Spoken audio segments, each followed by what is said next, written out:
CLion a cross-platform IDE for C and C++. Download now. I'm Anthony. I am going to talk to you about testing and specifically how that relates to preconditions and code coverage and templates. And all of this is because I tend to work in safety critical C++ code because I work for Woven by Toyota, and most of the software that we develop is for in-car stuff for Toyota cars. So I'm going to start, I'm going to do a bit of an introduction, sort of cover the sorts of grounds we're going to talk about. We're going to look at API specifications and preconditions.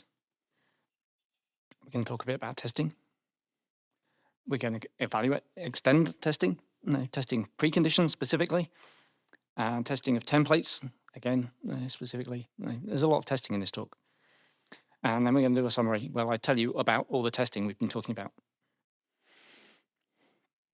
So, yeah, as an introduction, then obviously, when I say safety critical software, then I mean software where the consequences for the software going wrong are bad. Probably they're potentially leading to loss of life. This is distinct from things that security problems where they might lose their livelihoods due to security issues or something. But specifically, if this goes wrong, somebody could die right now as a consequence, or at least be seriously injured. So this is specifically the areas that I'm talking about with safety critical stuff. But most of the testing stuff, the safety critical stuff is there this is why we do this testing. But from the point of view of actually taking what I'm doing, this is just general testing techniques. That's what I'm actually going to talk about. So you can apply them to your code regardless what environment you're in. But fundamentally, this is why we're doing it, because it impacts how we develop our software. And specifically, it impacts how we specify our software because we have to be precise about what it's supposed to do, and then how we test it. So I say we want to be precise, so let's talk about our API specifications. So we'll start with a little function. It's down at the bottom of the screen. In case it's not obvious, then that's because I'm going to fill up the rest of the screen with stuff. It's a very simple function. It takes two parameters, both integers, returns another integer. It's called sum. So maybe you can think what this is going to do, and if you look at the body, then it's a plus b. It's not complicated. But we're going to want to actually specify what does it do.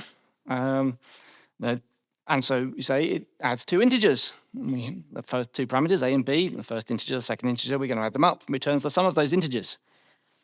It's fairly straightforward, but it's worth spelling out. So yeah, it's obviously really dramatic. The specification for this function and needed a fanfare, but there we are. We have we're adding two integers and returning the sum. So relatively straightforward. Also worth noting, it throws nothing. You need if you're specifying your API specific in detail, you need to note whether your function is something that can throw or whether it can't, because people need to know whether to handle those exceptions, how that's going to propagate up the stack. And actually, if you're working in safety critical stuff for automotive, then you tend to follow the AUTOSAR coding guidelines. And one of those says, if your function cannot throw, then it must be marked no except. And so not like the LACOS rule. We don't follow the LACOS rule. Even things that have preconditions, if they're not intended to throw, we mark them no except. And specifically in this case, sum, we've documented it doesn't throw, and so therefore we have to add no except. But so I'm just going to say what we mean by a precondition, because actually there are some preconditions on our sum function. Now, a precondition is something that must be true when the function is invoked for it to have defined behavior. If you call something when its preconditions aren't true, then who knows what it's going to do. Some functions, like vector at, No, they will say, you give me an index, I don't care what it is, I will then check, and I am documented to throw an exception if it's out of range. That is not a precondition. Operator square brackets for vector does have a precondition. The index must be in range. If you pass something out of range, who knows what it's going to do? It might crash your program, it might throw an exception, it might trigger into the debugger. Who knows? That's a precondition. There is no requirements for it having defined behavior. So it's an important distinction.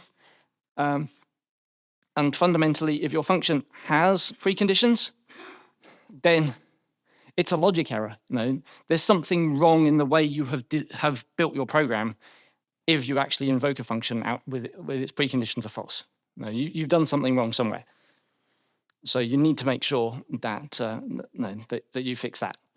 And we hope to find those cases during testing. And so some of these preconditions, straightforward. A and B must be valid values. An uninitialized integer is not a valid value. You can't add two uninitialized integers. That's undefined behavior. So first precondition, they must be valid values. And then clearly the sum must not exceed int max. If you try and add int max and int max, integer overflow, undefined behavior, we haven't got a value to return. So we have that as a precondition as well.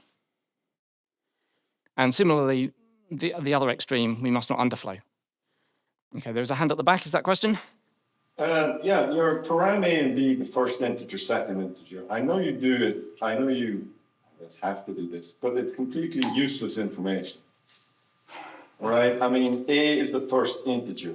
It tells me you might as well be yawning as saying it's the first integer. Obviously, A and B, just by looking at it, is the first and second integer. So do you have to put these useless comments in as part of the standard or something? No, well, so on that front, then this is a particularly bad example to pick from that front, because as you say, yes, it's relatively obvious that these are the two integers that I'm adding. I probably could have worded the comments better. I said, no, this is one of the two integers that I wish to add, and this is the other of the two integers I wish to add, which makes it clearer that what you're trying to do with those. But even that, yes, you could say that this is relatively obvious. In some ways, then we like to state things that you might think are obvious because sometimes they're not. And in this case, then it probably is obvious to 99%, if not 100% of developers. But there will be some cases where it's obvious to you, it's obvious to your teammate, it's not obvious to the guy down the hall who's just picked up your library. And so getting in the habit of documenting things that are obvious is helpful. But yeah, sometimes things might be too simple. They could be worded better, and it's worth looking at that. Would it not be better naming the variable something better than A and B than having a comment first? And yes, in general, better naming is good. And yeah, A and B, they're not particularly evocative names. In our in-house coding standard, then actually, single letter variables are not allowed, because apart from for loop counters, because they're mostly meaningless. And yeah, you still need to look at things and say, is this a good name? And in this case, yeah, maybe they're not good names, and that's something worth. If we were doing a code review, it wouldn't be allowed to be A and B. You'd have to think of some names. Sometimes then people just it might be called first and second then, and still that doesn't necessarily give you anything better. But yeah, it's worth thinking about these things. Yes, good to call me out on it. Thank you. Can I just ask question 12, please? I think I may have learned something there, but maybe I won't. Okay, can I have the microphone? And I was sometimes surprised that in the standard library, some things were unsigned. I think, well, they're never going to be negative. Then I learned, maybe incorrectly, that the reason for that is if you have two ints, then you detect overflow because you'll end up with a negative result. I think you've just said the result is undefined. that is correct, yes. Oh, right. So it's not safe then to detect overflow by seeing whether adding two ints gives you a negative result. That is correct. It is not safe to do that, yes. Okay. And yeah, that is a common mistake for those people that saw Robert's dangerous optimizations talk yesterday, then he talked a bit about that, and then the fact that that is a common mistake, and that compilers do optimize out the code when you do that because it's so obvious to them that it's a problem. So yeah, did you have something that you wanted to add there on that? No. Okay. Okay. So yeah. So we have some preconditions. Now the thing is, preconditions may or may not be checkable.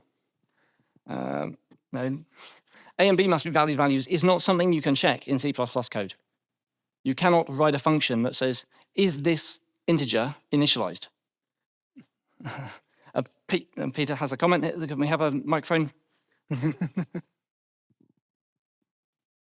I mean, plain C++ probably not, but you have such tools as valgrind that can try to detect that, and you could add like code for that. Yes, so that is something that, yeah, you might have things like valgrind, ubsan, and for other things, asan and stuff will pick this up at runtime, but it's not something you can write a C++ check for. You cannot say, has it got an indeterminate or erroneous value? If you've got a modern compiler and something actually has an erroneous value, then the compiler itself may pick it up at runtime. But it's not something that you yourself can write a check for. So, and that's important. I mean, in this particular case, then there are specific tools that are designed to pick these cases up. But in other scenarios, then you might not be able to check the precondition in C++ code, and there might not be a tool that helps. So it's just not everything is checkable. Is the general idea that I'm trying to get here. But we have a question. Can we have a microphone, please? In 26, by default, variables are initialized to erroneous. So couldn't you write a contract check for erroneous?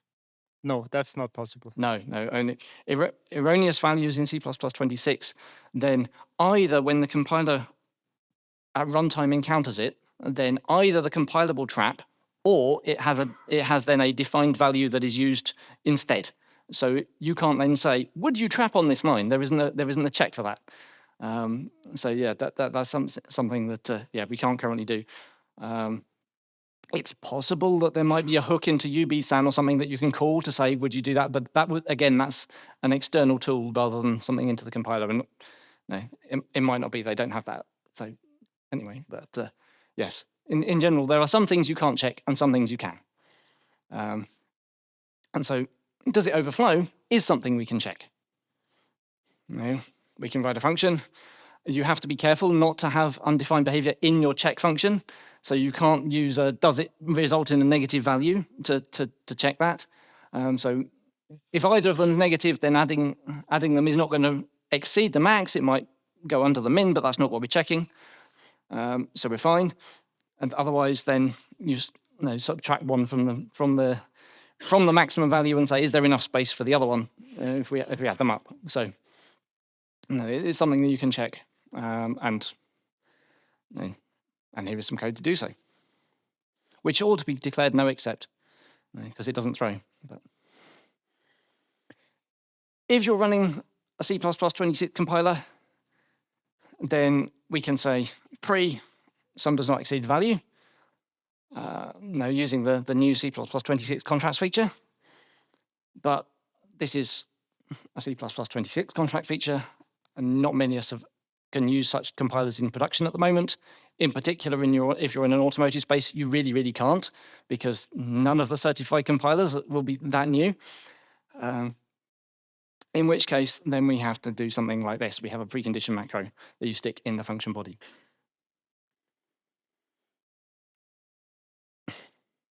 So our precondition macro always terminates the process if the condition evaluates to false. And to get the same effect with C++ 26, you need to make sure that you've got either the enforce or quick enforce contract evaluation modes. And if you've got an enforce mode, then you need to make sure it's not a throwing handler, it's a terminating handler. But yeah, again, in our environment, then we're not going to have that for a few years until the certified compilers catch up. So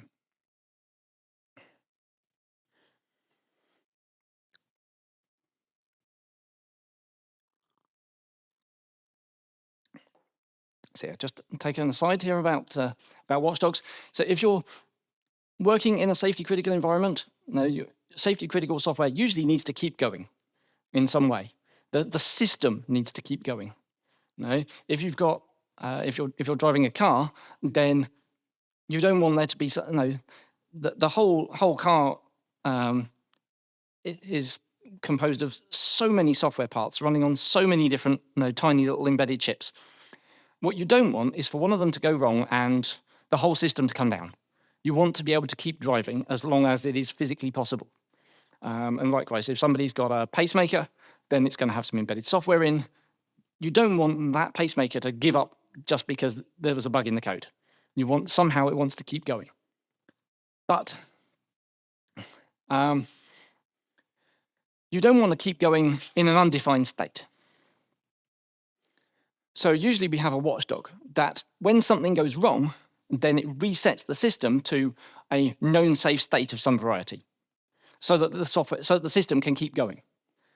And your pacemaker might it encounters a problem, and so it resets back to its initial startup conditions as defined in the hospital or something. There might be there'll be some defined state so that it keeps going and doesn't stop doing its job. Likewise, in a car, then if a system goes wrong, then there'll be a watchdog that says, oh, I've detected a fault in that system. We're going to reset, make sure that the whole system as a whole is still working, and that might mean resetting a given subsystem. It's the equivalent of turning it off and on again when you encounter a problem. And obviously, this is an extreme thing to do, but it is better than carrying on in a point where you don't know that the state of the system is valid anymore. If you're driving down the motorway and then suddenly your speed sensor starts telling you that you're driving at 1,000 miles an hour, then there's probably something gone wrong there, and now you can't trust the speed sensor at that point. So you need to reset the system and say, well, okay, is it just the fault in the software that's gone wrong? Is there a hardware fault? How do we proceed from there? And there's various consequences you might design into it, but overall, the particular thing that's doing that subsystem, something's gone wrong, will reset to a safe state. And this is the job of the watchdogs. And so partly that includes detecting process termination. So if your precondition fails, then we terminate the process. The watchdog says that process is terminated. What do we do to make sure that the system keeps going in a safe way?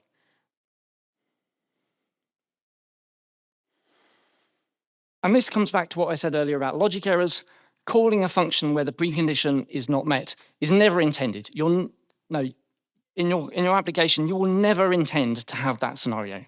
That would just be a straightforward logic error.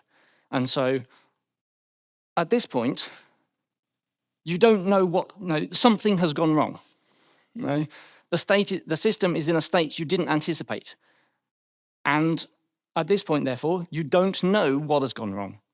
Something is wrong, we don't know what it is. The only safe thing we can do is say, there's something wrong in this subsystem. My variables are not in a coherent state. I'm going to have to give up, reset. Let the watchdog put me back in a safe state. So that's why we terminate. Because continuing will have therefore unknown consequences. We don't know how we got here, so we don't know what's going to happen if we continue.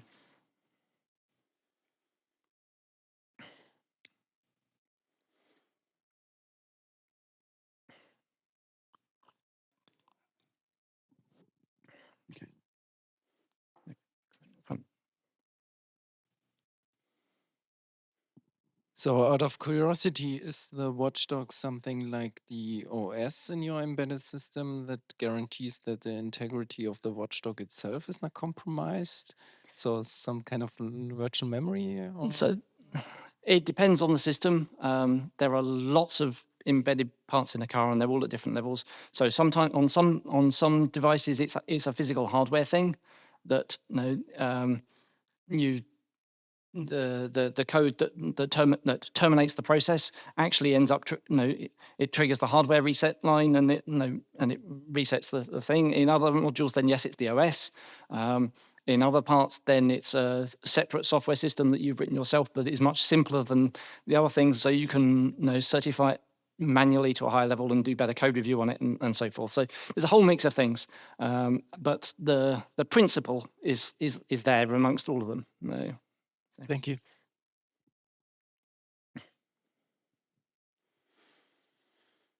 Okay, so that's sort of the background, what we're doing. So let's do some start actually talking about testing.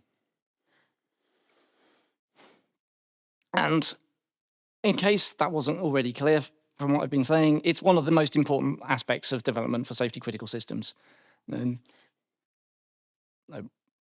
We want to ensure that our code works, and we want to be able to repeatably and reliably demonstrate that fact.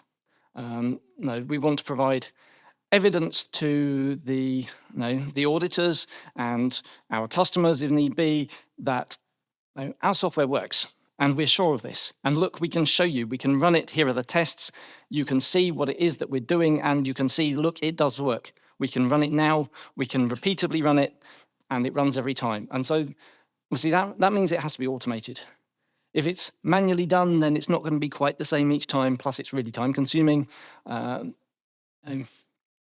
so, the number of tests that we run on our code, doing them manually, that's not going to happen. That just take far too long.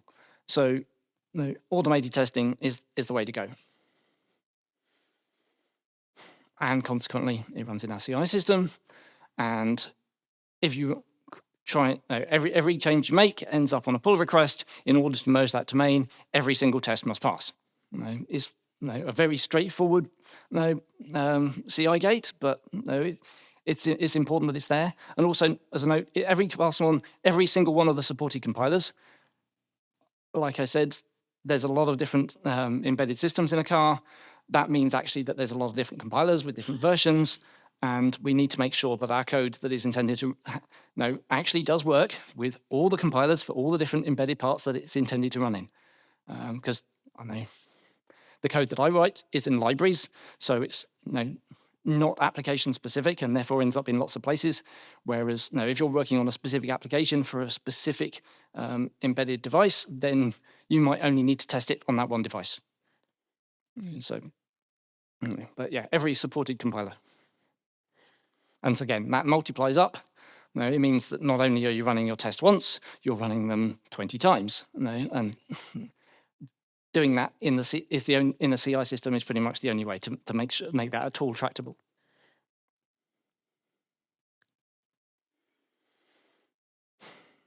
And then the other thing is, we want 100% coverage.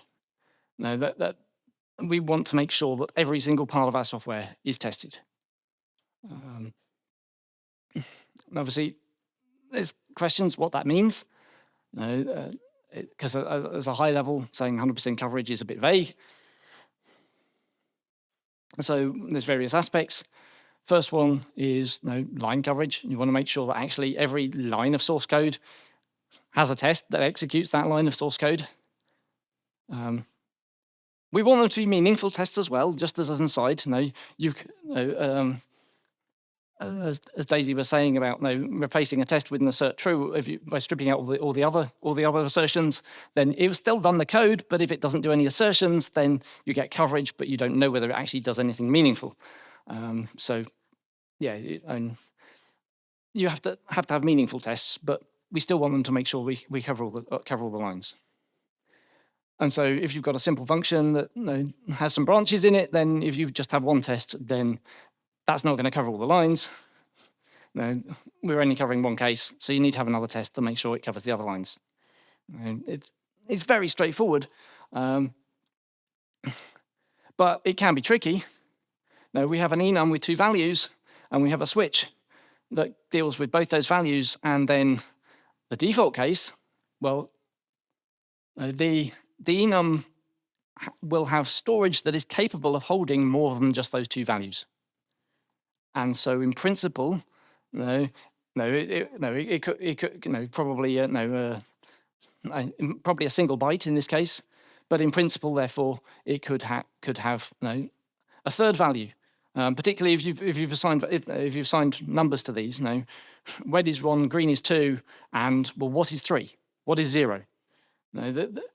What does that mean? So we have a default, so that if something goes wrong, then you can say, oh, there's an invalid color. Except, how do you test that? Our getColor function is intending to return an enum. We're not going to manage to modify our getColor, say, oh, occasionally return bad enums. No, if you've tested that to ensure that it always returns correct values, then in this case, your error handling is actually not going to be triggered. It might be impossible to reach without crazy gymnastics. So what we tend to do is you mark it as unreachable. You stick in a macro, then you can then in that macro you can add tool-specific markers. That could be in the tool config, which is outside the code. Say when you hit unreachable, then that really should never happen. It might be in there. It triggers the compiler's built-in unreachable hook, or something like that, or some combination of these plus some logging plus whatever. You can put whatever is necessary in there. And in the tool config to say this shouldn't happen. No, this is a strange error case. Yes, can we have a microphone, please? Will then will it then add a test that verifies that the line is not reached in your test? Because somebody could extend the enum and not think about all the functions where you have to switch the case statements. And then suddenly somebody would reach this line, and what happens then? Well, yeah. So what happens if you change things and then this line then could be reached? In our particular case, then inside that macro, then there will be something that says, I've reached code that I declared unreachable. I'm going to terminate like it's a precondition violation, but I'm also going to log that because it really should not have happened, and that will then be picked up in the tests because you'll encounter when you added that new enum, you'll have had to test, does this function work with that in that new scenario? And that will. Then I would split that function so I can actually test all the lines. I mean, I think the bigger issue is that if you remove the line default unreachable, you still have all the tests passing. And it's like you do not have a guarantee that you have this kind of defensive programming there. And I mean, in this case, I think probably you mean this in general, but in this case it would be not so hard to test that because you just do the cast of an integer to a unit table that you just input the value. The enum class will be perfectly defined and correct. So yeah, I mean, so in terms of the code not being there, then the static analyzer and coding standard thing will say you need to have that default because even though you've covered the specific values, then the enum could hold a value which is neither of those, so we need the default on the switch. So that is picked up by the static analyzers, and yes, in this particular case, then you could rearrange this function so that the color was coming in rather than being calculated, but that's you can't always do that in a meaningful fashion. So this is example slideware rather than real code, but yeah, it's trying to demonstrate the point that sometimes you can't you can't get test specific lines without silly gymnastics, and so we mark that as such that we shouldn't ever get here. None of the tests will intend to reach on this line. If we do, then there's a bigger problem, and so you mark it out as specifically as such with this unreachable macro.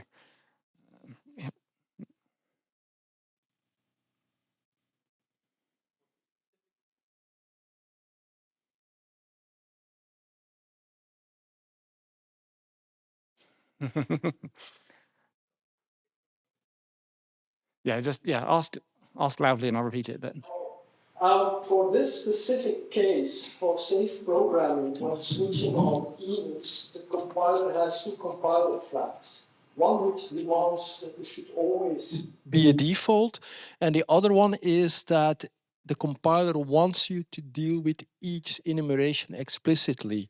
And I think that's a good practice, because if at a given moment somebody says we should add orange to red and green, I know of this switch, but I don't know of all the other switches on the enumeration in the code base, and then the compiler is there to have my back, because the compiler is going to say, over there, you don't deal with orange, and I say no.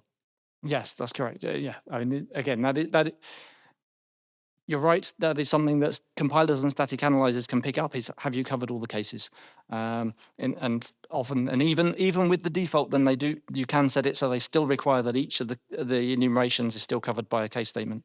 So, and again, that helps with the code evolution problem that somebody else asked about. So another aspect of coverage is branch coverage. Actually, are you covering all the branches? Have another function. We have an if a less than b. If you only have one test, there's no early returns. So we have something that triggers the branch, triggers the if statement, and so therefore all the lines are tested. But actually, what we haven't tested is the invisible else branch. Is that branch fault? If that condition is not true, then does the function still behave reasonably and do what we expect? So you need to add case tests for that. Again, they want to be meaningful tests and not just something that runs the code and then doesn't assert on anything. But I think we're going to take that as a given. The only point in writing a test is to actually check rather than just to run some code. But sometimes, if that is a particularly convoluted condition, that can be tricky. And so then we don't just say, no, we must test all the combinations. So we go for modified condition or decision coverage, which is about ensuring that all the different parts of a complex conditional are tested and they all have meaning, but without having to do all the combinations. So if we have a more complicated thing like this, we have if A is true and either B or C is true, then we call foo, otherwise we call bar. It's like, well, no, so there's three parts to that condition. And so if you were going for exhaustive testing, you'd want to check all the different cases for all different values of all three of A, B, and C, whatever conditions they happen to be, whether they are simple Boolean variables or whether they're a complex function call in themselves. And that gives us a great big table. In this case, we've got three conditions, so that's 2 cubed, which is 8 entries. But we've only got two possible results because it all boils down to a single Boolean. So, is there a way of simplifying this and having to come up with less combinations to test? And so that's what the modified condition decision coverage is about reducing the number of conditions so that you don't have that exponential increase. And we limit the choices for each of the conditions.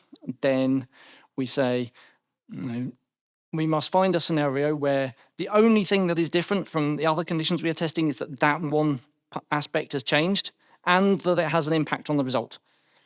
Because it's saying, well, okay, we've got A and B or C. Well, A is false, and I can do what I like to B or C. It's not going to change the result. So you have to make sure that is meaningful. And so in this case, then we can reduce our cases from 8 to 4. Now we can have an initial case where A is false, B is true, and C is false. And A is false, so the result is going to be false. Then we can toggle A. No, this is our one change. We're changing one thing on each line. It's a bit like grey code, if anyone's ever worked with that. So we change one thing. In this case, we change A from false to true. So now we have true, true, false. And the result is true. So the result has changed. This is good. We're allowed that as a line for our MCDC checking. The change was an A. If we want, in order for the result to change, we're after a false result. So what can we do on B or C that gives us a false result? We can change B to false. So again, this is just one thing changing. And that was a change in B. And now we're after a true result. Is there something we can change here to give us a true result? And the only thing we haven't yet changed is C. Can we change C and give us a true result in this case? And the answer is yes. We can change C from false to true, and that gives us a true result.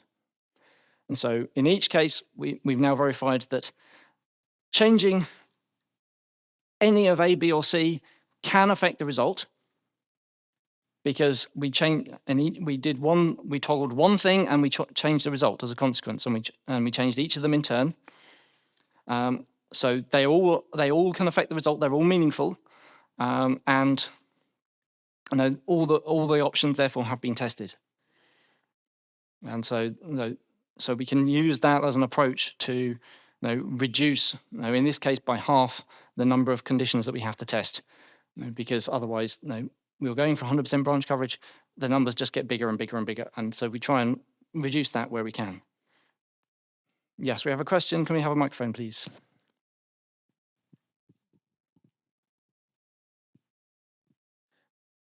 Is this done through like a manual analysis process, or do you have tools and stuff to help you sift through the exponential space of possible tests that you could do? So specifically, then the coverage tools in the compiler, if you've got new versions of GCC and LLVM, then they will tell you when you do the coverage analysis whether then what your MCDC coverage is on a complex branch like this if condition. So that tells you whether you're doing it right. In terms of whether you can know something to help you design it right, I'm not sure. It's not something I've encountered. I'm feeling that it's something that other people have talked about there being tools for, but it's not one that I've ever used. So I can't even give you a name for something you can look up on that, I'm afraid.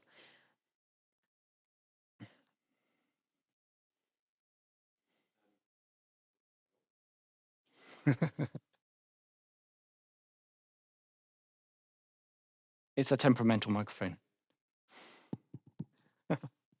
Okay, so what if I was just to declare a bool variable in front of the if and use that variable instead, then it would go back to 1, right?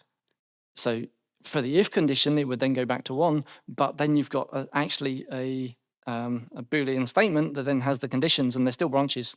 The coverage checker in LLVM will still pick that up as an MCDC branch that you need to check, because double ampersand actually introduces a branch. And it You might fool it unintentionally, right? So to make it more readable or something.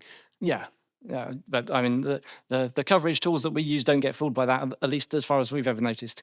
But yes, it's possible that some tools might, and certainly the older versions of GCOV and LLVMCOV just don't check this at all. So it's only the newest versions. And that's because one of my colleagues actually wrote the patch for them to make it happen. So.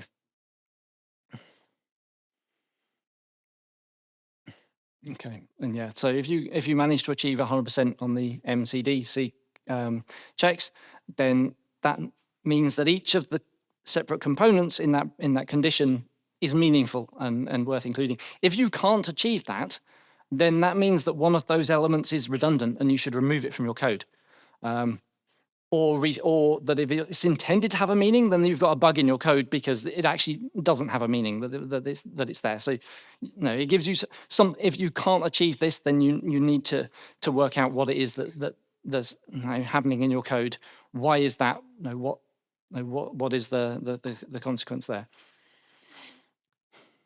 And it could be that it's because you've put an or when you meant an and, or vice versa, and something like that. So those are the sorts of trivial bugs that lead to these things, but sometimes it's actually a bigger level problem.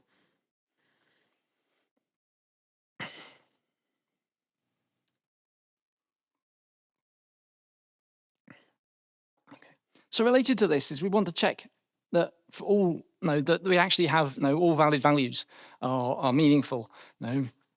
People often talk about boundary condition testing and things like that, and they want to test the maximum value, the minimum value, and making sure that you don't just pick does it all work with 1? Yes. Okay, we're good. And that sort of thing is like, well, think about the whole range of values, but integers are very large. There's a lot of them, and if you have if you move to 64-bit integers, then testing with all 64-bit integer is just not practical. If you move to floating point, it's just even worse. So you just don't want to do that. You can't actually test with all the valid values. So what we do instead is we go for equivalence classes. We say this set of values are supposed to have a given set of behaviors. This other set might have a different set of set of behaviors, and so forth.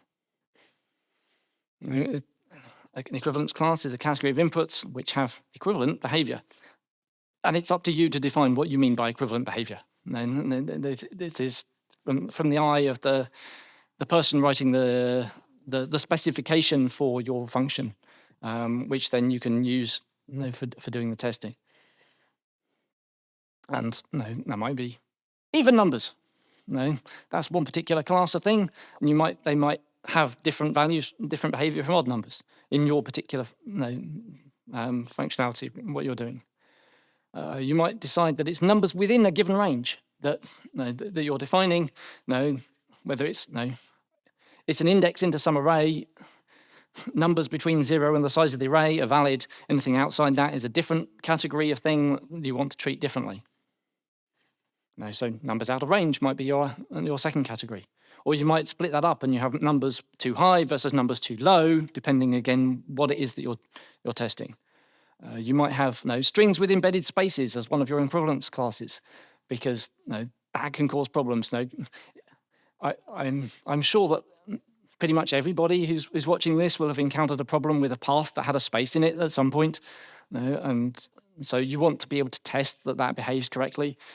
Similarly, names with spaces or accents on letters or other things. You might have equivalence classes for specific subsets that is supposed to behave the same as another subset. It might be that your equivalence class is all supposed to have the same behavior, but you can think, well, based on my black box, I'm not doing black box testing, I'm doing white box testing. I can look at the implementation and think, this is something that potentially can cause a problem, because I know that I had to write specific code in there to handle it. So let's make sure that it's handled correctly.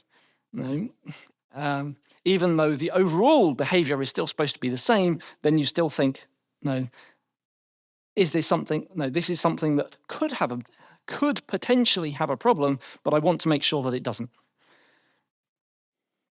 And you might have strings that match some regex, and be something that is problematic, or that is supposed to be sensible or whatever.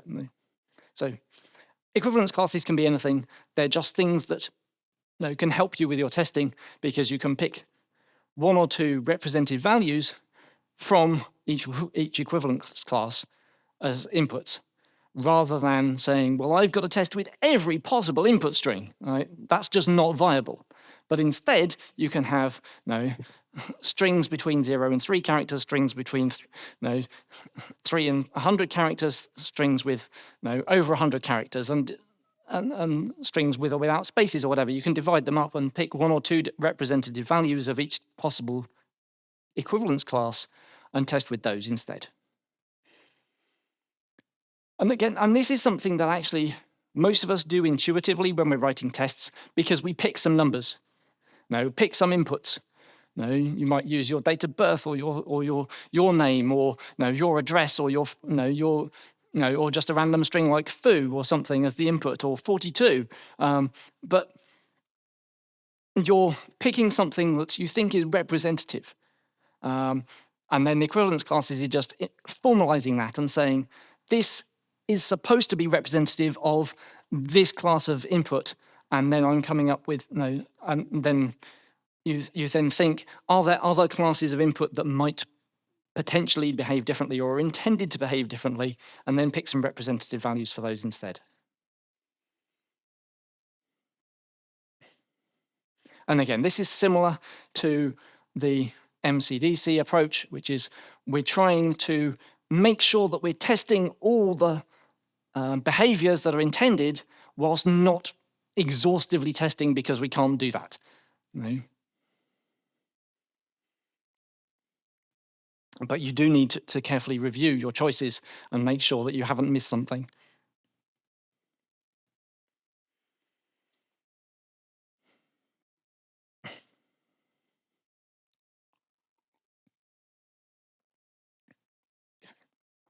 So next up is preconditions.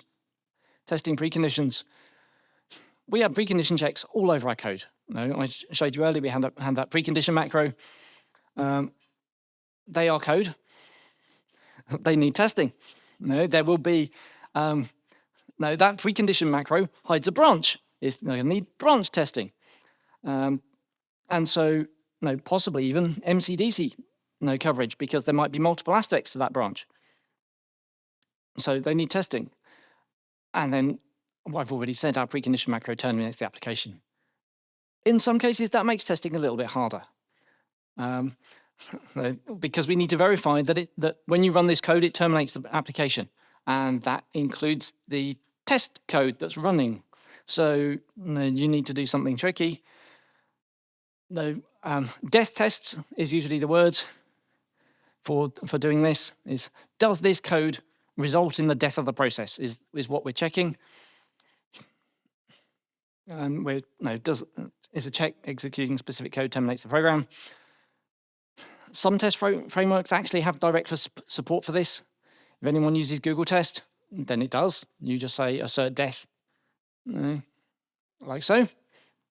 And you put in the expression that should terminate, and then I think it's a regex that it then checks to see, does the standard output from the process include, that's generated from the result of this expression include this string. So you can say, does it terminate with a precondition failure when I call it with something that's supposed to trigger a precondition failure? And you do want to check the output, because it might be that it crashes because there's a the reason you've got a precondition there is because if you didn't check the precondition, it would then later crash. So we want to explicitly test that it is the precondition failure that's terminating and not the crash. Can we have a microphone for the question, please?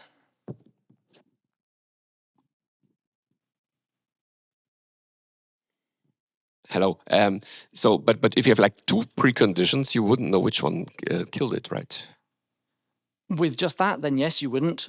You can, of course, if you're using our precondition macro, then it dumps what the precondition was into the output. So then you could, again, specify precondition failure, I is greater than 3 or something, and then you could see which one it was that had failed.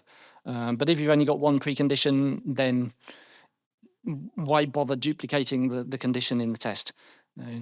It's a matter of convenience and avoiding having to duplicate things, but at the extent of potentially missing something if you start adding multiple preconditions.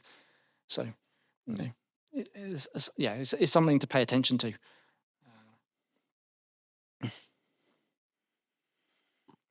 If you're not using Google Test or something else that has a built-in thing, then you need to do something else. You need a build system wrapper that checks if your program aborted with an error message.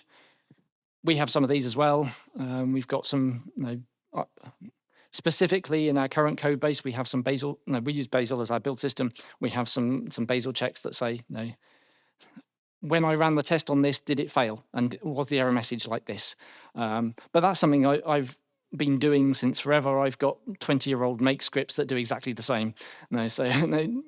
You can, whatever your build system, you can write something that checks, did this process terminate and what was its error message? And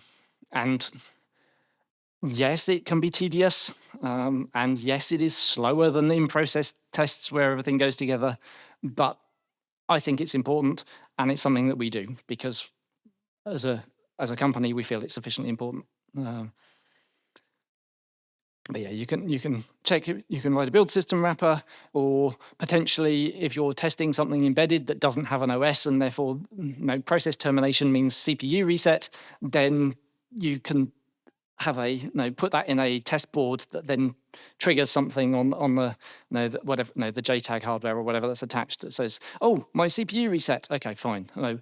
now check what the serial port output was, because often in these scenarios, the output is via a serial port for debugging. And so you can then check what that was. So it's always possible. Sometimes it's tricky, which that's often the case with testing, to be quite honest. Now, testing GUI is usually possible but hard. Testing network stuff is often possible but hard. There's a lot of things that are possible but hard. This is one of them. Unless, of course, somebody's already done the work and put it in your test framework for you. So, have another question before we move on. Yeah, about the dead test. I mean, I agree that are super important, but here the main issue that you have and why, I mean, about being slower, they are 100 times slower, and at scale that's terrible. Like you will not be able to run thousands of tests in a more reasonable amount of time. And the issue comes from the AutoSAR rule, the 1544, that forces you to put no except almost everywhere. And that is the one that then forces you to use that test, because the best way would be just do not put the no except there, and your precondition basically throws an exception on when it's under test, and if you want it terminates in production. And that would be solving the problem. And if you check the new MISRA rules, you will see that that AutoSAR rule is not there anymore. And I'm currently trying to get an official statement from the MISRA committee saying, yes, we did not take that AutoSAR rule because we know that in some cases that is bad. And I would invite, if some of you believe that that AutoSAR rule is a good idea, to go there, check the rationale, and you will see that the rationale of that rule is extremely weak and doesn't have good reasons to be. I just wanted to spot that that is the issue, because if you will not have that rule, then you can do everything with exceptions, and you can still test for all the preconditions. So, in some cases, then yes, I think that you are right that like the sum function at the beginning, then we say, well, it must be no except because it throws nothing. But I want to stick a precondition on. It might now throw. Potentially, you could have a precondition failure be a throw. So this is something John Lakos has argued this quite extensively, is that he wants the reason that he likes the Lakos rule is because you can use it for testing. And I think insofar as it goes, then sometimes that's good. But you might have a function that doesn't have explicit preconditions on itself. And so you want to declare it's got a narrow contract, even by the Lakos rule, you make it no except, but it calls something that in itself has preconditions, and therefore, and potentially might throw, and then you end up with exactly the same problem. If there's something internally that triggers that precondition, then it throws, then it hits the no except, and you still terminate. So it doesn't solve all the problems unless you literally go around and you remove all no except from your code base.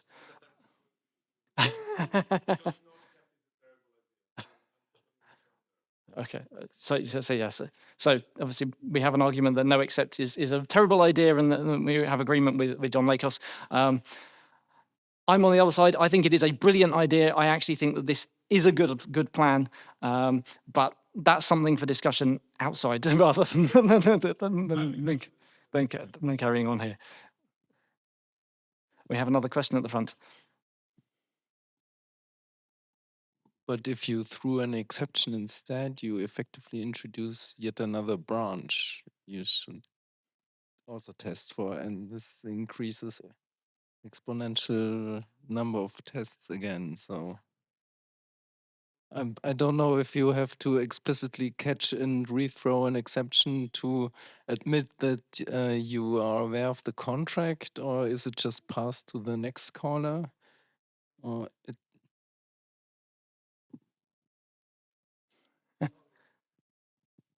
Yeah, I just don't want to hijack. I mean, we can discuss later, but I mean, not really. You just need to make sure that your macro is properly tested and it terminates on production. I mean, you have a flag and it terminates on production and it throws on testing. If you test that, then you can guarantee that in production will always terminate it. You don't have it's more an argumentation. Yes. So yeah, I mean, there are issues with changing it from terminate to throwing. Some people really like the idea of being able to throw. That's not what we do. That's not what I'm therefore talking about. But no, I can see why some people like it. But anyway, yes. There's another question at the front here. Do you use exception to start with? In some places, yes. Fair enough. Yes, I mean, some again, this is we have lots of different systems. Some of the embedded targets don't support exceptions. They are embedded ARM. The default compiler flags are, as Khalil talked about in the keynote, are no exceptions, and so you just can't use them. You don't have that as an option. But on other platforms, then we are allowed to have exceptions. And in fact, the safety manual for one of the compilers says you must not turn exceptions off. And so you are then allowed to use them. And so you have to test the exception paths in those cases where there are exceptions. But that's a separate thing. Anthony, what do you do about meeting performance requirements in tests? Time things. No. Yes, that's not something that I'm explicitly going to talk about today. But yeah, performance requirements, write benchmarks. And so we do have things where you use things like Google Benchmark to time how long something takes and work out what the average cost of a call is, or what the maximum cost time taken for a call is, and check whether it things. We have for the actual finished production applications, then they put them on a chip. They run the application. They time it physically. They have how long does it take to actually do the process? Is it within the spec? Because you do have hard real-time requirements. How long it takes to respond to the user pressing their foot on the accelerator is going to be a hard real-time requirement. And so there's there are all these requirements, and they are tested. But yeah, that's timing, and that's benchmarking, and yeah, that there are frameworks for doing that. Like I say, Google Benchmark is one of them, and yeah, that's the same as any other code that has timing requirements. You just you time it and see how long it takes, and does it meet your spec. And sometimes that can be tricky because there's variance, and you have to set up a clean system that is not going to be perturbed by outside things. Don't run your tests on a machine that's simultaneously rendering a big 3D scene with Photoshop or Blender or whatever, and do it on a machine that's dedicated to doing that performance test.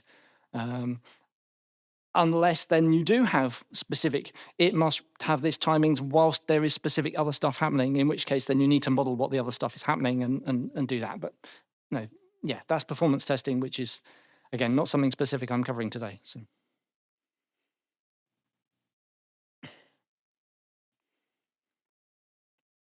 Okay, so now we have the final section, which is templates. How do you test your template code? Suppose we change our little function from adding integers to adding a t. It's a template now. How do we test it? We just pass in the integers that we're doing. Well, that only tests the integer instantiations. And what about if t is not an integer? We need to deal with those cases. So first thing to think out is we have, it says type name t. What valid types have we got? What's allowed? If we just leave it at that, and that was this was the entirety of what we had, then the compiler imposes some limits on that, because if you try and use a t for which that doesn't compile, then it won't compile. There's a problem. All those operations need to be things. So you need to think about that. And then for each distinct type of t, you need to think, what is the valid range of inputs? And the range for an int is going to be different from the range for, an int64 is going to be different from the range for a float or a double or a string. You can add strings. What's the range for a string? And then if you're testing something, you need to construct instances of the thing that the input. And how do you do that? How do you create values to pass as testing? Not everything is default constructible. Adding the things that are the default constructed values isn't necessarily meaningful or only covers some of your cases. So you need to have different values. But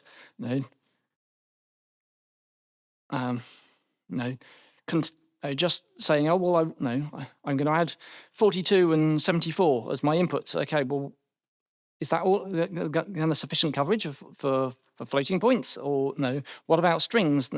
A string of 42, a string of 74. Do I mean cast it to a string, and in terms of formatting, or do I mean strings with those lengths, or what? What? No, you've got to think through what you mean for how do you construct the instances for testing.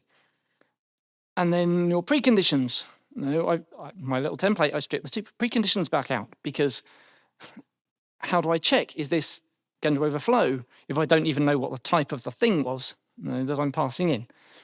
So there's a whole bunch of issues.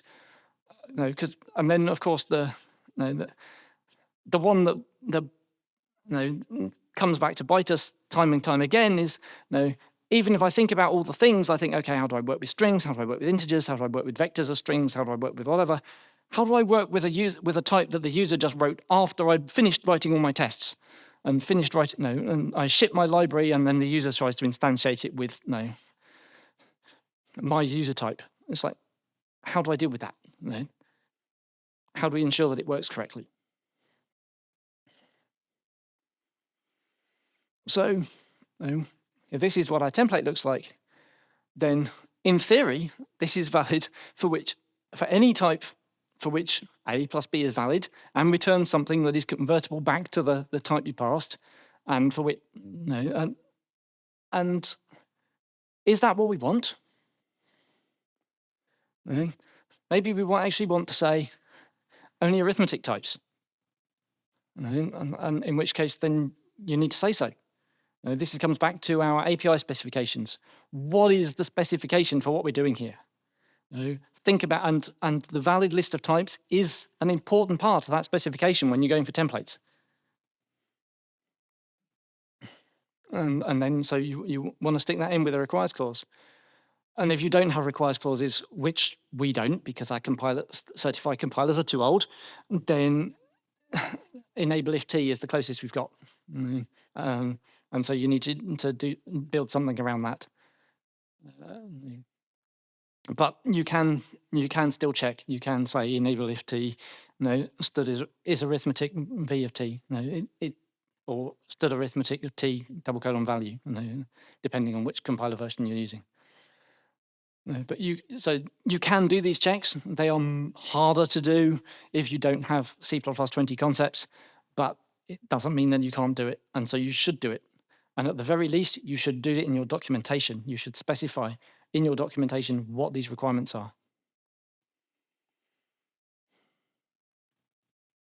And then, again, not all the values are valid input types, so we need to specify preconditions. And that can be tricky, but you need to work out a way. Ideally, you want to work out a way of doing it. At the very least, you should specify them in your documentation. These are what the preconditions are. They're not always checkable, but that's okay in principle. Because I said at the beginning there are checkable preconditions, not checkable ones. Ideally, we want checkable ones that can be checked reasonably performant as well. Checking if your array, your vector of 1,000,000 elements is sorted is possible, but expensive. So you might decide, well, that's not feasibly checkable, even if technically it is. But but still, yes, you need to specify your preconditions, at least in the documentation. And then we go back to our equivalence classes. Having looked at the preconditions, having looked at what we're trying to do with this, then we look at our input and say, what are the possible classes of things that we can divide it up into, and you will need to have the values that represent each equivalence class will vary depending on your type, but probably the classes as a whole are still valid. So you might have inputs that are within range. You might have small inputs, you might have negative inputs, you might have big inputs. You might have inputs that will overflow, and as different equivalence classes. And the values that constitute those will vary depending on what your arithmetic type is. A big value for an 8-bit integer is going to be quite different from a big value for a 64-bit one. But the idea of there being a big value is something that you can have and maintain across all your different types.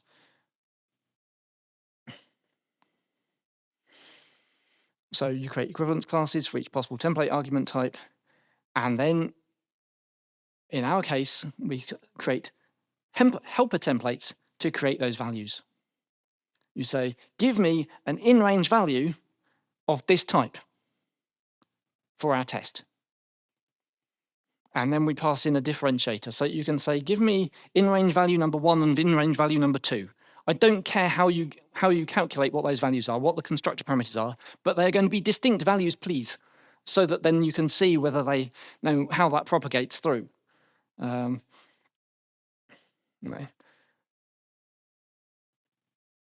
So we have that helper template, and yeah, the differentiator allows you to create distinct values from each equivalent class, and then you can specialize the template accordingly. We have a question at the front. Can I have a microphone, please?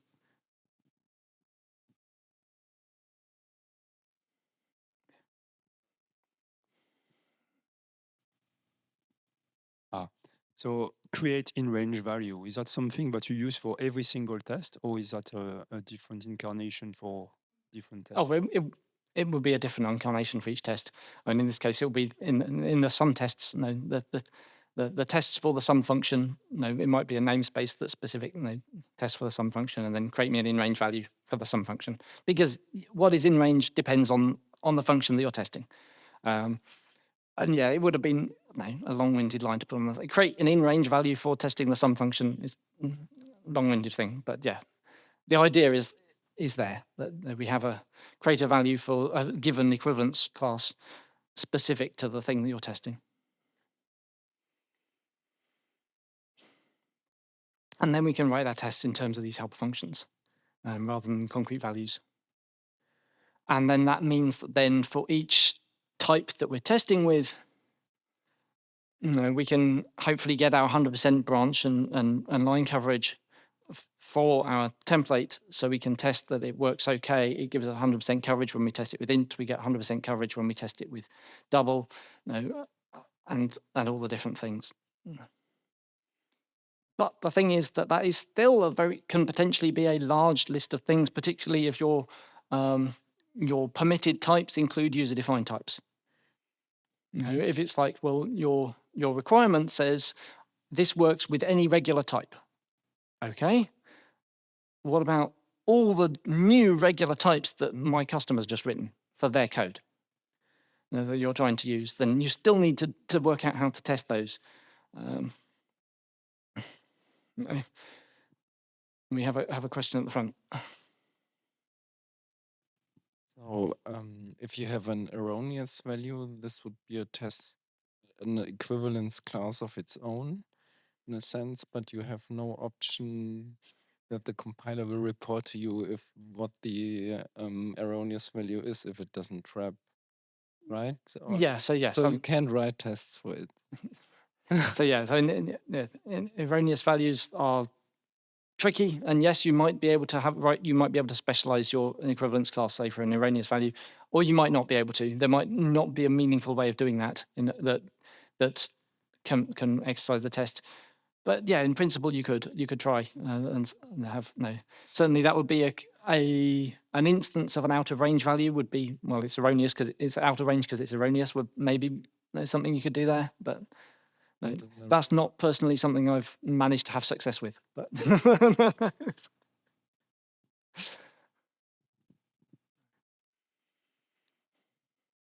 so yeah, so just because it all works for one type doesn't mean it works for something else, particularly user types. And so one aspect is that you can say you can define equivalence classes for types to simplify things. So you can have, they might be arithmetic types. So you test with one or two distinct arithmetic types to check that it all works, and then instantiate your values for the equivalent classes of values for those types and run the tests for those. You might have iterators. They might say, well, the bidirectional iterators are distinct from random access ones, distinct from input ones. So you choose a characteristic one of those, probably one or two. So list iterator is good and bidirectional, but you want to might want to make sure that you the code isn't specialized for list iterators specifically. So choose something else as well, and things like that. You might have a class of, say, pointer-like types, including smart pointers, as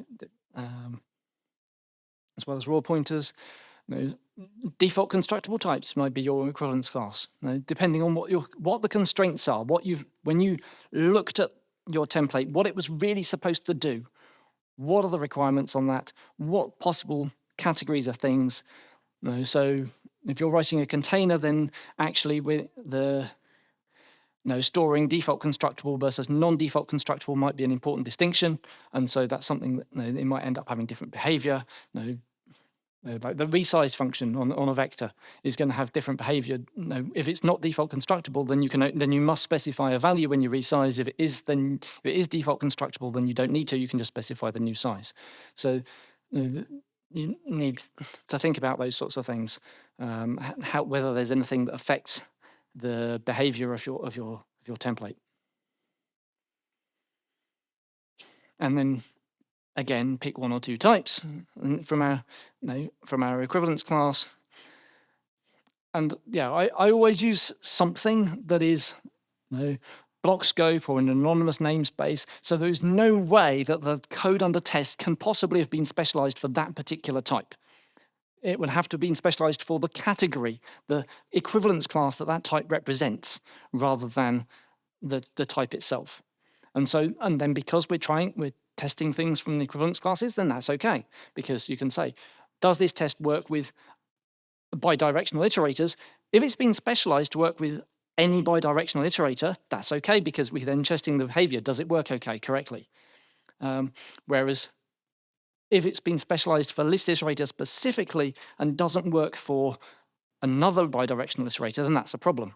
But by using a block scope or anonymous type, then the code under test can't have that specific specialization. It can only be category specializations, which is therefore fine, because that's what you're testing, is you're choosing the class for doing your test.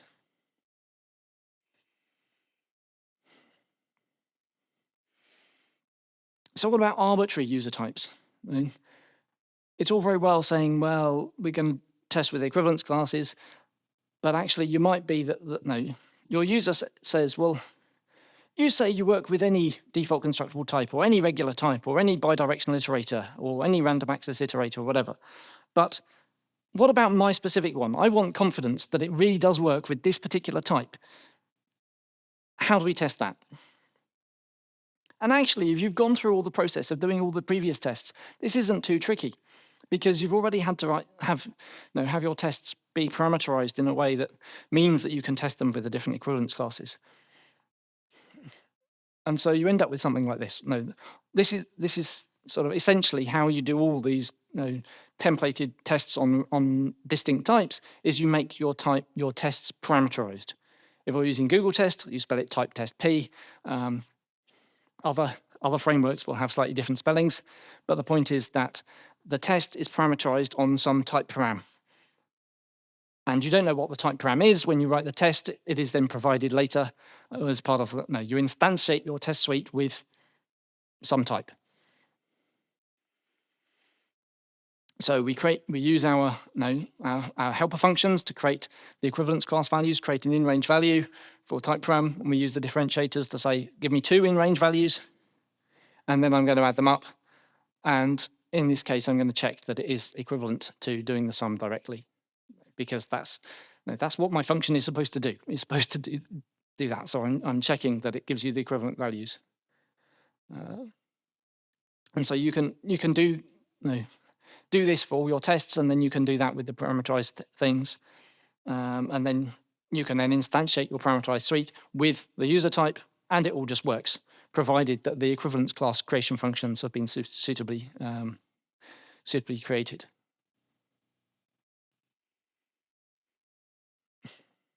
And then we can expose these. So they include the parameterized tests for the testing of my lib, and they're the types they specifically want to test with. And then we say, here's a list of user types. It's testing types of some type, another type, and then we instantiate our parameterized tests.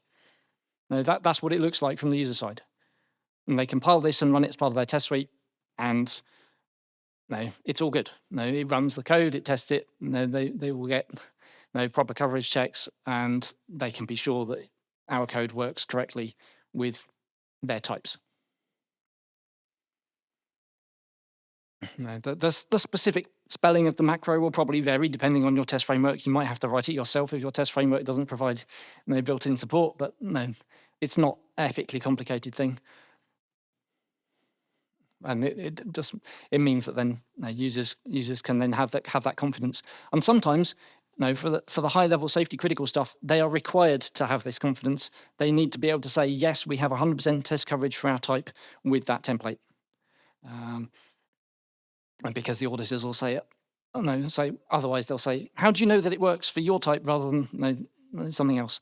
What the specific behavior is. Yeah, I mean, it's just, it feels to me like so much of this is just general good practice that people really ought to be doing everywhere, but it's only the safety critical people that have somebody saying, yes, you must do it in order to ship your code. But there we go. Okay. Obviously, some things have different behavior depending on the properties of the type. So the one I mentioned, like vector resize with default constructible versus not. Something trying to resize with just a new size won't actually work if the type is not default constructible, your element type for your container. So we need to not test that in that scenario. So then we have conditional tests.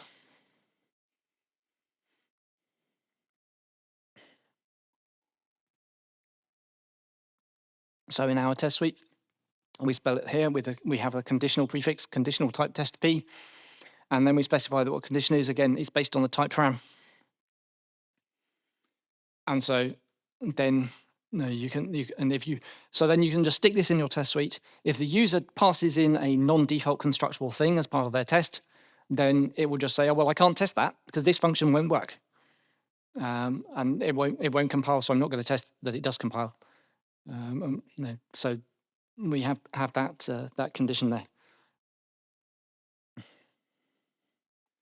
And this is something that we had to layer ourselves on top of Google Test rather than something that's built in.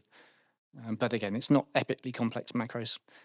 If you've already got a test framework, then adding this sort of thing on top is relatively straightforward.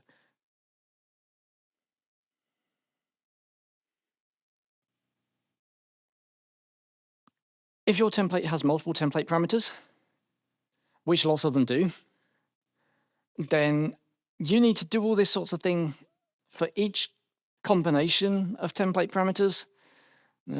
And so that can get messy. You're now testing combinations, which is exponential again. And you really, really need to think about equivalence classes now. Because otherwise it's just, if previously it was intractable, now it is ridiculously intractable. And so, yeah, you need the equivalence classes.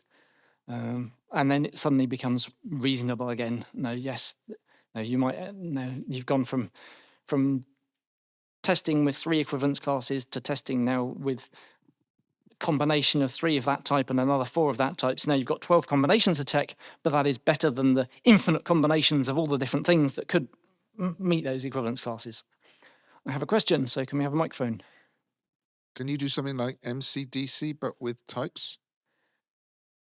Yeah, I mean, essentially, I mean, that's what the equivalence classes stuff is about, isn't dividing things up. And yes, you probably could think about that, whether there's a way of doing that when you've got the multiple different types. That specifically is not something that we've ever actually done, beyond saying, well, the 3 equivalence classes for that, there's 4 for that one, so that gives us 12 combinations. And we just have to cope with that, at least is what we've done. As we go further down this line, we might come to the point where we're testing things with too many template parameters and we really need to start looking at that, but we haven't got to that point yet.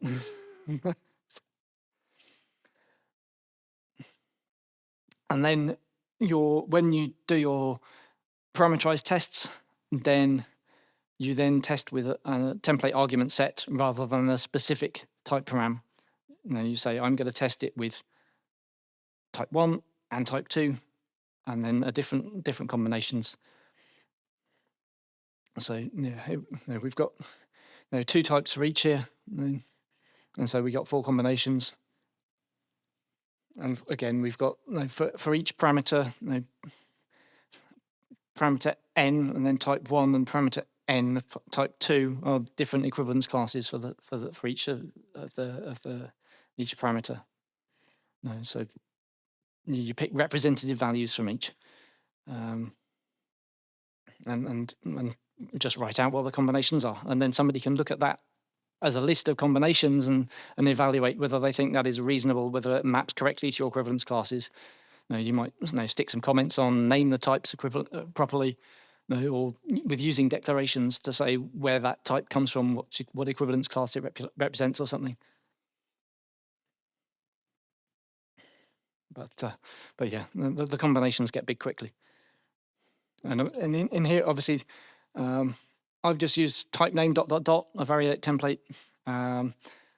If sometimes your template parameters are not just types, then you might need to do something else. Have a specific, something that takes the specific category of non-type template parameter, whether it's a number or a literal value of some other type. But for simple things, this just works. Or you could use something like integral constant as the type param to encapsulate that non-type template parameter.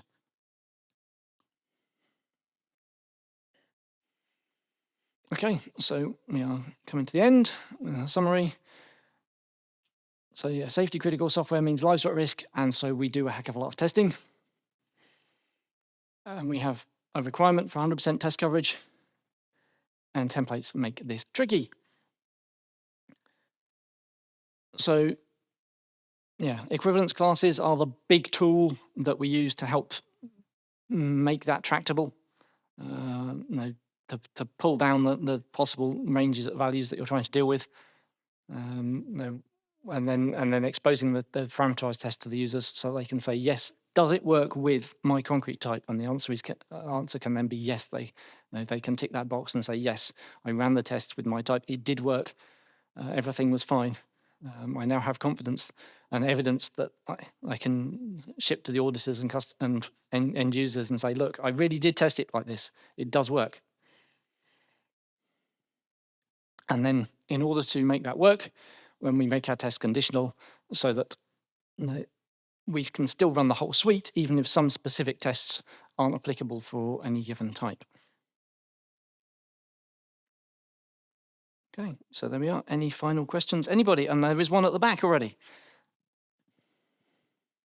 Hi, going back to your original just testing the functions before you got into types and preconditions.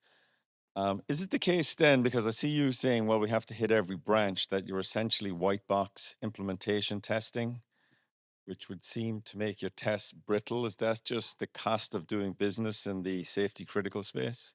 So yes, that is essentially white box testing. Yeah, you in order to make sure that you cover all the branches and all the code, then yeah, it has to be white box testing, and that is part of the cost of doing business, as you say.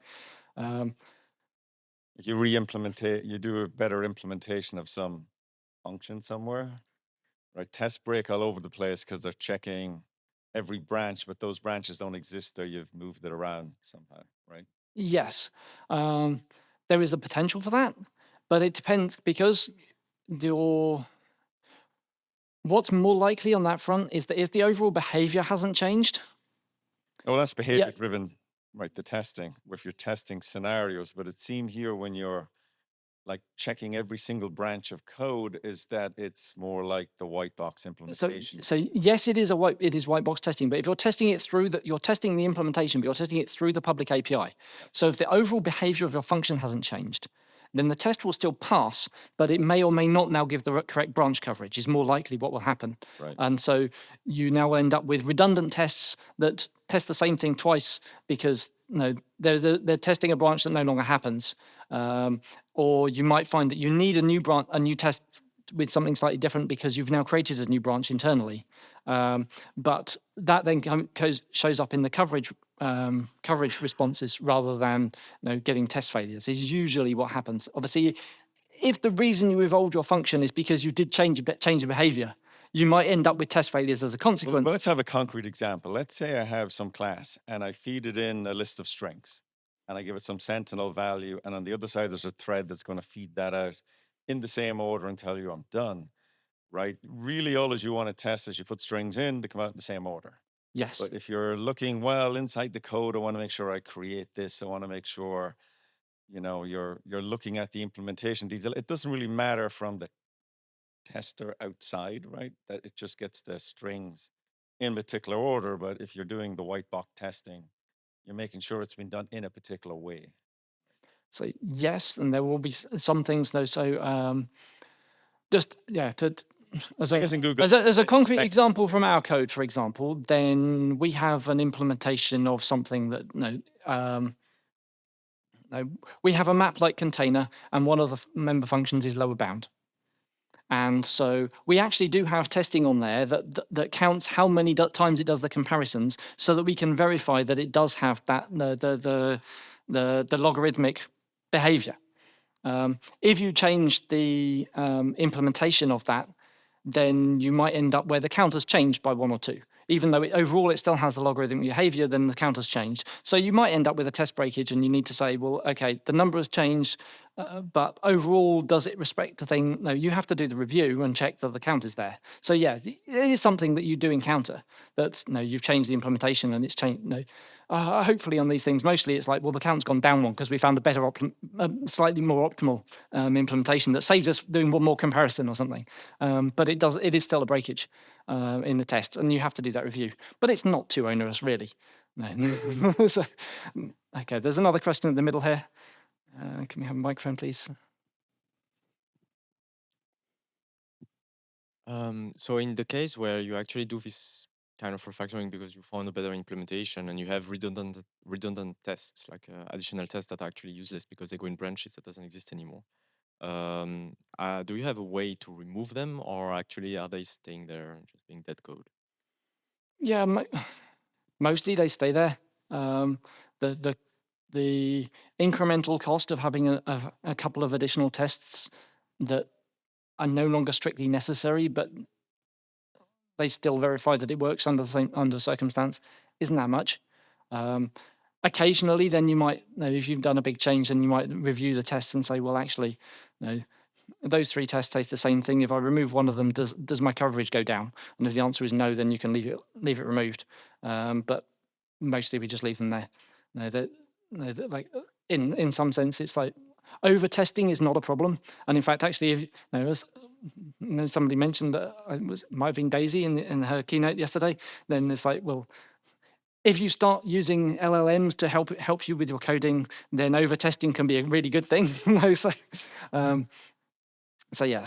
But mostly we end up having so many tests that extra 1 or 2 is neither here nor there. So, another question. Do you use compile optimization? Yes. So how does branch testing work from the code branches? How does it map to the actual assembly branches? And does that matter to you? it doesn't matter to us in terms of what the CPU instructions look like, and I don't know how the compiler tools do it, but they do a really good job, even with optimized builds, of tracking what the branches are that have been covered. So yeah, it's something it matters, but it's only from the source code branches that you're thinking about, the logical branches. And so, yeah, the compilers somehow managed to keep track, and Jorgen could have told you how they do that, but I don't know the details. Yes, yeah.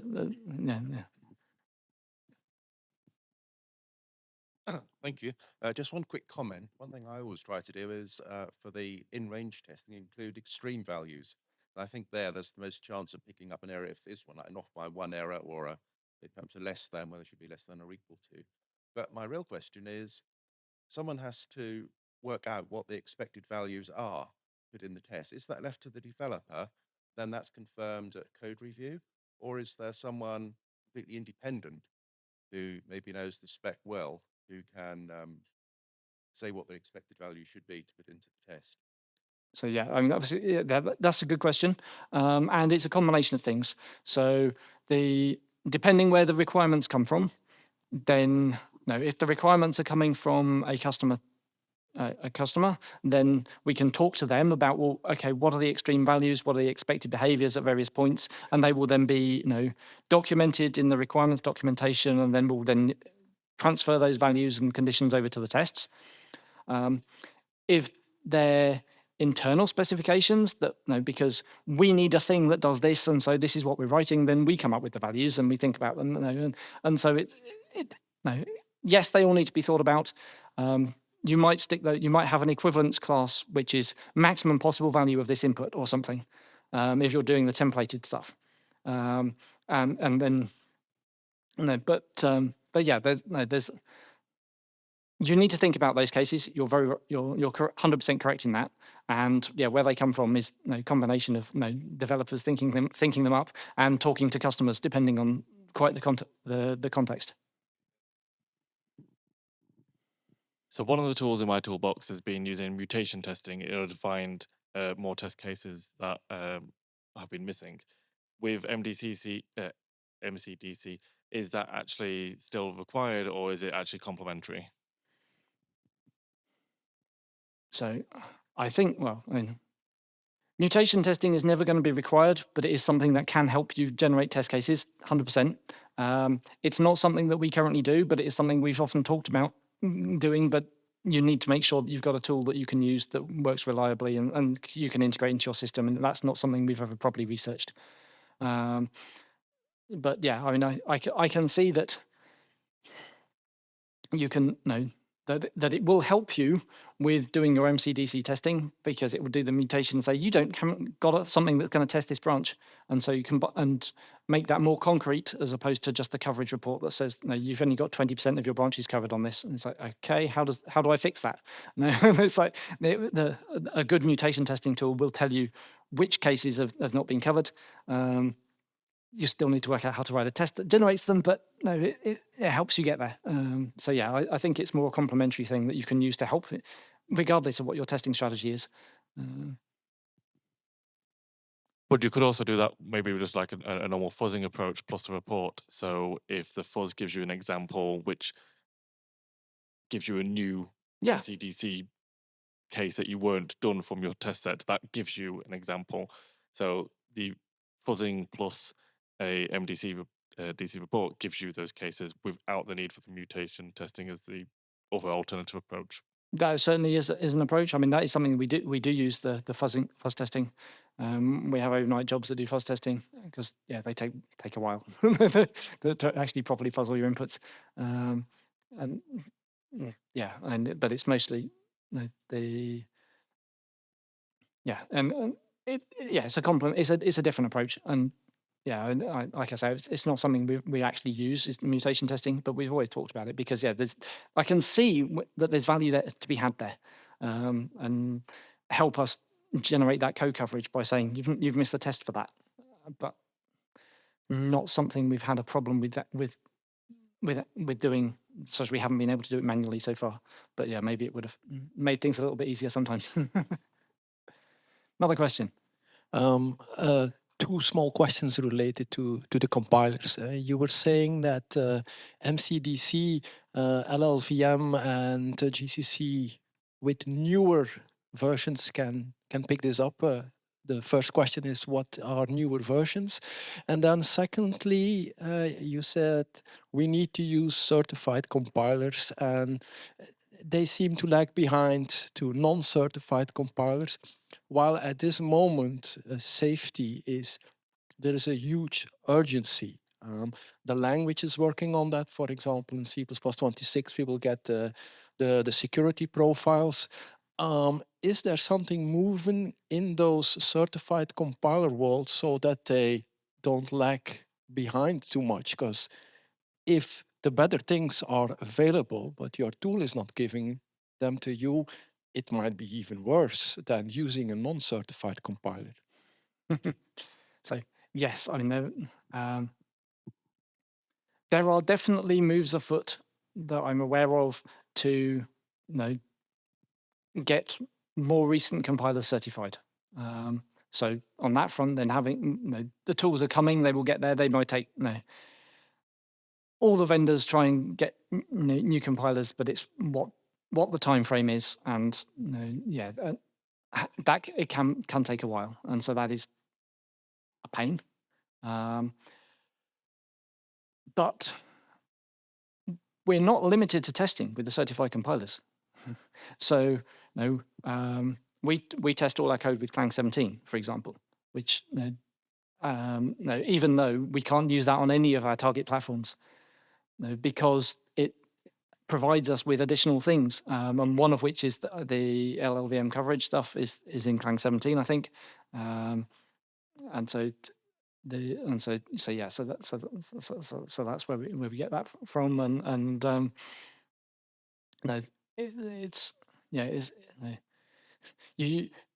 we use the later compilers in order to get better warnings and to better interpret.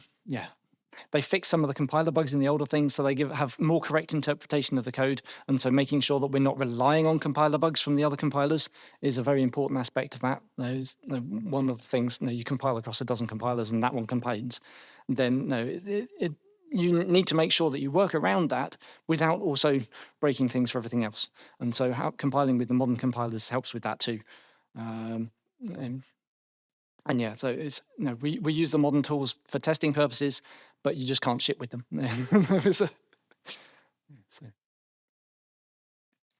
Okay, we can't have many minutes left, but we'd certainly have time for one more question. So, hi Anthony, thank you very much. Great talk. So I was interested in because you've got your hard real-time requirements, which you said arrive as a spec.